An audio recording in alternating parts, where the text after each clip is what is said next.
안녕하세요. 박석입니다. 오늘은 오랜만에 새로운 비즈니스 모델 하나를 소개하도록 하겠습니다. 오늘 소개시켜 드릴 비즈니스 모델은 제2의 마크 저크버그, 제2의 페이스북이라는 호평을 받고 있는 현재 스탠포드 대학생 학부생들의 95%가 다운로드해서 열심히 쓰고 있는 피즈라는 소셜 앱에 관련된 얘기입니다. 피즈는 2020년 가을 학기에 스탠포드에 입학한 테디 솔로몬이라는 학부 학생이 그 당시 코로나로 인한 단절감을 극복하기 위해 만든 대학생들의 익명 커뮤니티 앱입니다. 익명 커뮤니티 앱 중에는 한때 되게 유행하다가 2017년 문을 닫았던 이계학이라는 앱을 아마 다 기억하실 겁니다. 현재 스탠포드 학생 약 7,600명 중 95%가 이 피즈 앱을 다운로드 했다고 합니다. 다른 지역의 라이스 대학에서도 70%의 재학생이 피즈 앱을 다운로드해서 사용하고 있다고 합니다. 제 생각에는 아마 이 7,600명 학부생 중에 95%라는 게 stanford.edu 도메인 이메일 어드레스를 쓰고 있는 사람을 추적한 것 같은데, 이 중에는 아마 교수들도 상당히 포함되어 있을 거라는 게 개인적 생각이고요. 그래서 이 피즈 앱은 기존의 이계학의 단점인 익명성에 의한 폭력성 같은 문제를 해결하기 위해서 피즈가 진출하고 있는, 그러니까 다운로드가 많은 학교당, 대학교당 15명의 모더레이터, 컨텐츠 심사관들을 주고 있는 게 특징입니다. 피즈가 어떤 앱인지는 하단에 그림을 보시면 알 수 있을 건데요. 익명으로 포스팅을 하는 겁니다. 그리고 투표를 할 수도 있고 토론도 할 수 있고요. 그래서 실명으로 어떤 의견을 제시하기 힘든 사안들의 경우에, 특히 학교 내 커뮤니티의 여러 가지 문제점들이나 토론할 문제들을 익명으로 제공하고 있기 때문에 대단히 진솔한 대화가 가능한 그런 장점이 있습니다. 실리콘밸리의 베테랑이라고 하는 라케시 마투르라는 유명한 투자자가 초기에 $75만 펀딩을 하면서 이 회사의 CEO로 부임했는데요. 이 라케시 마투르가 투자를 할 당시 라케시 마투르의 딸이 스탠포드를 다니고 있었습니다. 근데 스탠포드 파티에서 새벽에 술이 취해서 집에 들어온 다음에 아빠한테 그랬대요. 아빠, 나 학교에서 넥스트 마크 저커버그를 본 것 같다고. 그러면서 이 앱을 분석한 후에 $75만 투자를 하고 CEO로 부임해서 올해 10월달 얼마 전에 $450만 시드 라운드 펀딩을 주도를 했습니다. 지금까지의 과정을 보면 하버드대에서 그 페이스북이 출범할 당시하고 대단히 유사한 모습을 보이고 있다는 것이 특징입니다.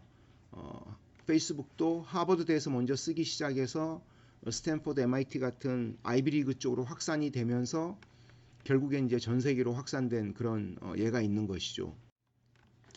이 피즈가 다른 익명 소셜 앱과 다른 점은, 일단 회원 가입을 할 때 .edu 학교 도메인으로만 이메일 어드레스만 회원 가입이 가능하다는 점입니다.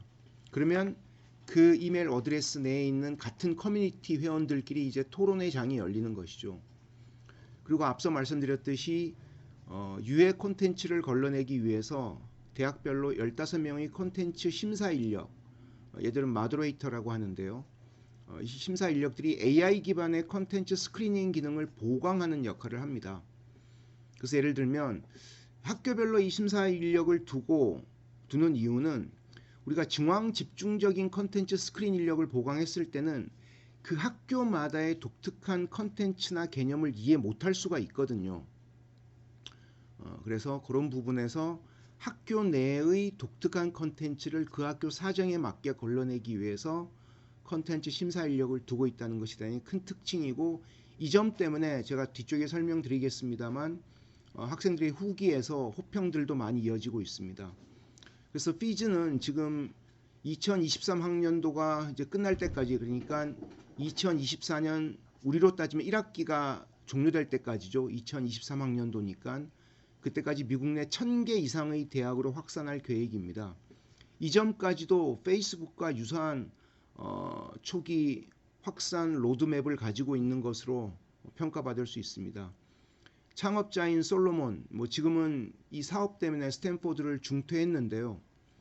모든 대학에서 50에서 60% 학생들이 매일 피지 앱을 사용하도록 할 계획이라고 합니다. 데일리 액티브 유저가 50에서 60%면 이거 엄청난 활용률이거든요. 앞으로 어떻게 될지 지켜볼 필요가 있을 것 같습니다.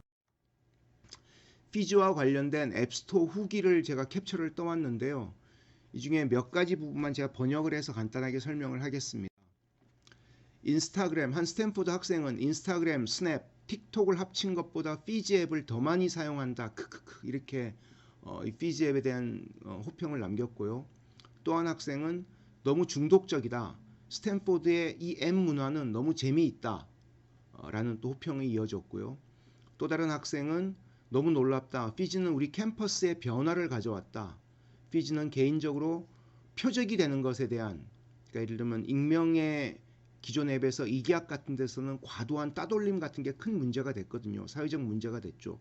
그래서 그런 표적이 되는 것에 대한 두려움 없이 우리의 생각을 자유롭게 퍼뜨릴 수 있게 해준다는 점에서 자주 사용한다는 호평을 남겼고요.